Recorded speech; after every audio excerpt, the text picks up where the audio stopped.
Bharatiya Janata party के पदाधिकारी हैं। बीजेपी का पटका उन्होंने पहना हुआ था।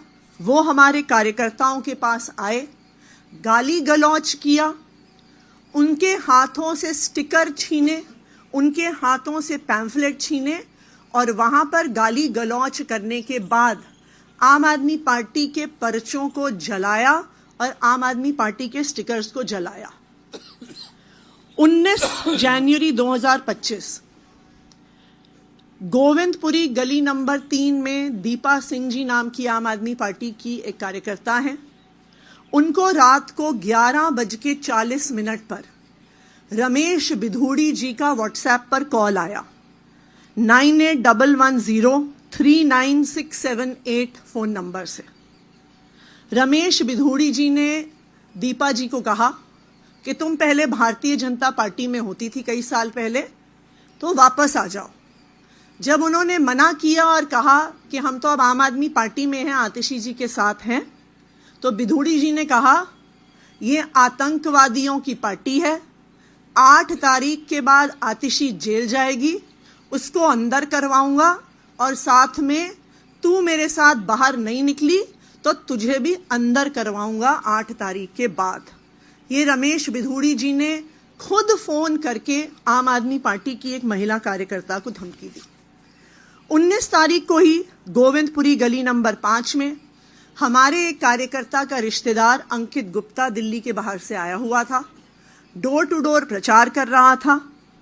भारतीय जनता पार्टी के कार्यकर्ताओं ने उसका पटका छीना, उसको थप्पड़ मारा और जो पर्चे उसके हाथ में थे उनको जला दिया। 20 जनवरी कल नवजीवन कैंप के एफ ब्लॉक में 2 दिन पहले भारतीय जनता पार्टी की टीम, कई बच्चों को उन्होंने लगाया हुआ था स्टिकर्स चिपकाने के लिए, पोस्टर चिपकाने के लिए। जब हमारी एक कार्यकर्ता विजेता कुमारी जी ने इस पे ऑब्जेक्शन किया तो वहीं पर खड़े होके भारतीय जनता पार्टी के कार्यकर्ताओं ने आम आदमी पार्टी की महिला कार्यकर्ता से गाली गलौज करी।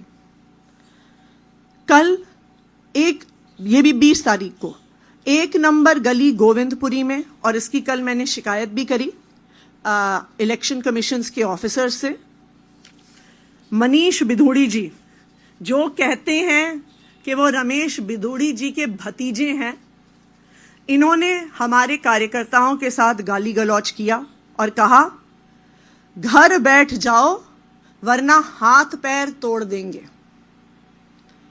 21 तारीख को गिरिनगर में मानव कल्याण कैंप के सामने फिर से इन राजीव भाटी जी ने हमारे एक कार्यकर्ता रोशन चौहान जी को रोका, उनको कहा कि भारतीय जनता पार्टी में आ जाओ। फिर उनको कहा कि रमेश बिधूड़ी जी आपसे फोन पे बात करना चाहते हैं। राजीव भाटी जी ने अपने फोन से रमेश बिधूड़ी जी को फोन लगाया, रोशन चौहान जी से बात करवाई। रमेश बिधूड़ी जी ने उन्हें बोला कि बहुत प्रचार कर रहे हो, बहुत फुर्ती आ गई है तुम्हारे अंदर। कहा कि भारतीय जनता पार्टी में तुम पहले थे, वापस आ जाओ। जब उन्होंने कहा मैं आम आदमी पार्टी के साथ हूं और रहूंगा, तो रमेश बिधूड़ी जी ने उनको कहा कि तुम्हारी बेटी का ग्रेटर कैलाश में घूमते हुए मेरे पास एक वीडियो है, तू घर से बाहर निकला तो तेरी बेटी का वीडियो वायरल कर दूंगा। तो हम साफ साफ देख सकते हैं कि भारतीय जनता पार्टी के प्रत्याशी रमेश बिधूड़ी जी, उनके अलग अलग कार्यकर्ता, उनके भतीजे आज चुनाव नहीं लड़ रहे हैं। आज वो पूरे इलाके में सिर्फ और सिर्फ गुंडागर्दी फैला रहे हैं। आज इन सारे मुद्दों पे हम इलेक्शन कमीशन को कंप्लेंट करने वाले हैं कि रमेश बिधूड़ी जी पर, उनके कार्यकर्ताओं पर, उनके भतीजों पर एफआईआर दर्ज की जाए और सख्त से सख्त कार्रवाई करी जाए। अब मैं अरविंद जी से कहूंगी वो अपनी बात रखें। अभी जो आतिशी जी ने कहा ये बेहद चिंताजनक है। जिस तरह से गुंडागर्दी और हिंसा भारतीय जनता पार्टी फैला रही है, ये जो आतिशी जी ने कहा, ये वारदातें केवल उनकी विधानसभा तक सीमित नहीं है। पूरी दिल्ली के अंदर मेरे पास न जाने कितने हमारे कैंडिडेट्स आ चुके हैं। मेरी अपनी विधानसभा में, राजेंद्र नगर में, इधर उधर कई जगहों पर हमने देखा है और शिकायतें आ रही हैं कि भारतीय जनता पार्टी पूरी तरह से गुंडागर्दी के ऊपर उतरी हुई है।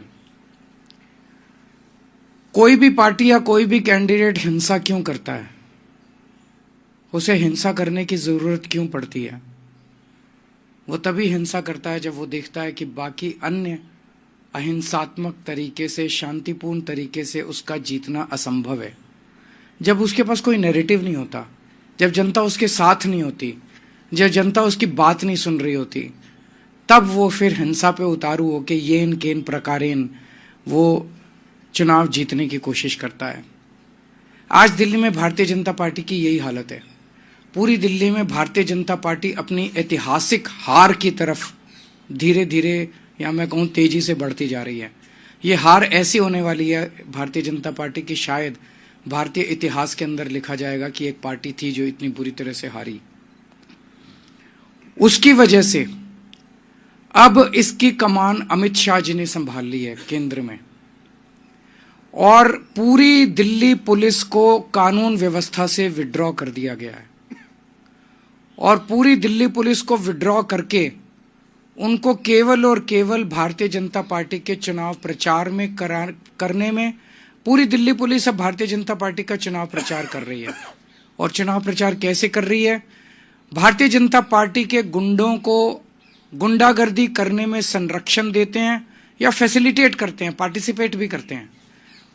पूरे खुलेआम गुंडागर्दी चल रही है, पैसे बांटे जा रहे हैं, सामान बांटे जा रहे हैं, साड़ियां बांटी जा रही हैं, और पुलिस वहीं खड़ी होती है। पुलिस बाकायदा लोगों को लाइन में खड़ा करा के प्रॉपरली उनको सामान दिलवाती है, प्रॉपरली पैसे दिलवाती है, चेक करती है। वोटर हो तो सामान लो, वोटर नहीं हो, वोट नहीं बना हुआ तो पुलिस बाकायदा चेक कर करके सामान बंटवा रही है। तो पुलिस के संरक्षण में पूरी दिल्ली से दिल्ली पुलिस को विड्रॉ कर लिया गया कानून व्यवस्था से। और इसलिए हम देख रहे हैं पिछले कुछ दिनों में किस तरह से पहले से ही चरमराई हुई थी दिल्ली की कानून व्यवस्था, अब तो पूरी तरह से ध्वस्त हो चुकी है दिल्ली की कानून व्यवस्था, क्योंकि दिल्ली के लोगों के संरक्षण देने के लिए, उनको सुरक्षा देने के लिए कोई पुलिस अवेलेबल नहीं है। सारी दिल्ली पुलिस केवल और केवल भारतीय जनता पार्टी को, गुंडागर्दी को संरक्षण देने के लिए लगी हुई है। मेरी एक दो एसएचओ से बात हुई, उन एसएचओज ने मुझे जो बताया वो इतना खतरनाक है कि आप सुन के आपके रोंगटे खड़े हो जाएंगे। उन्होंने कहा जी सीधे एमएचए से आदेश आ रहे हैं, बीच में कोई सीपी नहीं है, कोई डीसीपी नहीं है, कोई स्पेशल सीपी नहीं है, कोई एडिशनल सीपी नहीं है, सीधे एमएचए से आदेश आता है एसएचओ को, फलानी फलानी जगह फलाने नेता की के आम आदमी पार्टी के नेता की मीटिंग डिसरप्ट करनी है। और पुलिस वहां पे बाकायदा लेके जाती है बीजेपी के गुंडों को अपने संरक्षण में, वहां पे गुंडागर्दी करवाती है। दिल्ली के अंदर अब केवल आम आदमी पार्टी नहीं, कोई पता चल जाए कि आम आदमी पार्टी का समर्थक है, आम आदमी पार्टी का वोटर है, उसको भी नहीं बख्शा जा रहा, उसको डराया जा रहा है। जैसे अब इन्होंने कहा धमकाया जा रहा है, डराया जा रहा है। और पूरी दिल्ली के अंदर एक जबरदस्त डर का माहौल है कि खबरदार अगर आम आदमी पार्टी को वोट दिया तो। दिल्ली ने इस तरह की हिंसा कभी नहीं देखी थी। दिल्ली एक शांतिप्रिय स्टेट है, दिल्ली एक सभ्य लोगों का शहर है, दिल्ली पढ़े लिखे लोगों का शहर है। तो मैं ये पूछना चाहता हूं कि क्या दिल्ली ये सब बर्दाश्त करेगी? दिल्ली ये बर्दाश्त नहीं करेगी। मेरी अपनी 3 या 4 सभाओं को इन लोगों ने डिसरप्ट करने की कोशिश की, और बड़ी खूबसूरती देखिए कि वहां जो ऑडियंस में लोकल जनता आई हुई थी, महिलाओं ने खड़े होकर जो बीजेपी के कार्यकर्ताओं को खदेड़ा, वहां से उन्हें दुम दबा के भागना पड़ा। तो मैं दिल्ली की जनता को कहना चाहता हूं कि दिल्ली हम सब लोगों की है, इन गुंडों की नहीं है दिल्ली। हमें दिल्ली को बचाना पड़ेगा, आपको दिल्ली को बचाना पड़ेगा। अपनी दिल्ली के लिए, अपने बच्चों के भविष्य के लिए, दिल्ली के भविष्य के लिए आपको खड़े होना पड़ेगा। अगर कहीं ये डराने की कोशिश करें, एकजुट होकर इनका सामना करना पड़ेगा। हम देखते हैं, हम सब 2 करोड़ लोग देखते हैं कि कैसे ये बीजेपी वाले दिल्ली को बर्बाद करते हैं। हम नहीं होने देंगे दिल्ली को बर्बाद। और आप सोच के देखो, चुनाव के पहले अगर ये गुंडागर्दी इस तरह की कर रहे हैं, खुदा ना खास्ता अगर ये जीत गए तो चुनाव के बाद ये दिल्ली का क्या हाल करेंगे, इसकी आप कल्पना भी नहीं कर सकते। हमें दिल्ली की संस्कृति को बचाना है और इस गुंडागर्दी को रोकना है। आप कुछ अगर कोई एक दो क्वेश्चंस हैं तो आप बताइए।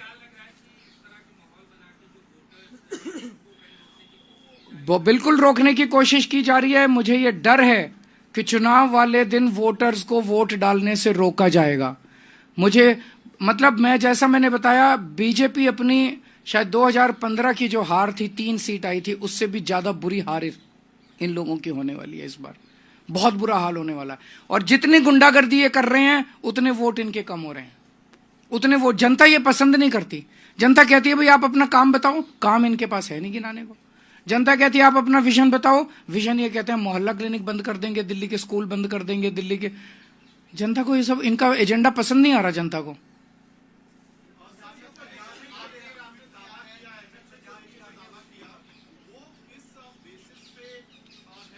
आपको सारे बता दिए, जो एक एक डेट वाइज, आदमी वाइज इंसिडेंट्स बता रही हैं आतिशी जी। दिल्ली की सीएम आपको इंसिडेंट्स बता रही हैं। उन्होंने लिखित में चुनाव आयोग को शिकायत की है। इनको सबको गिरफ्तार किया जाए।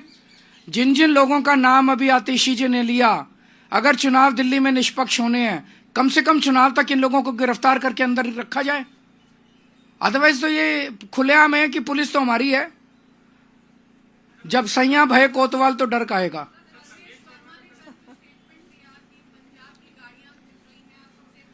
मेरे को बहुत दुख हुआ दिल्ली का एक नागरिक होने के नाते और दिल्ली का पूर्व सीएम होने के नाते। प्रवेश वर्मा जी ने जिस तरह से पंजाबियों के कंट्रीब्यूशन को प्रश्न चिन्ह लगाया। प्रवेश वर्मा जी ने कहा कि पंजाब की गाड़ियां घूम रही हैं, पता नहीं कौन लोग हैं उनमें, और 26 जनवरी गणतंत्र दिवस के लिए सुरक्षा के लिए ये खतरा है। तो क्या सारे पंजाबी आतंकवादी हैं? सारे पंजाबी देशद्रोही हैं? क्या सारे पंजाबी देश के लिए खतरा हैं? पंजाबियों ने दिल्ली को संवारा है। पंजाबियों ने आज जो दिल्ली है जिस स्तर पे, उसमें पंजाबियों का बहुत बड़ा कंट्रीब्यूशन है। पंजाबियों जो आज पंजाबी हैं, इनके पूर्वजों ने देश के लिए कुर्बानियां दी थी। आज जो दिल्ली के पंजाबी हैं, उनके पूर्वजों ने देश के लिए अपनी जान न्यौछावर की थी। 1947 में जब पार्टीशन हुआ था, लाखों पाकिस्तान से रेफ्यूजी दिल्ली आए थे। उन्होंने न जाने कितनी यातनाएं और कितनी दुर्दशा झेली थी। आज ये छोटा सा लड़का दिल्ली के पंजाबियों को, पंजाब के पंजाबियों को चुनौती देने चला है। हम इसका सख्त विरोध करते हैं और हम कहते हैं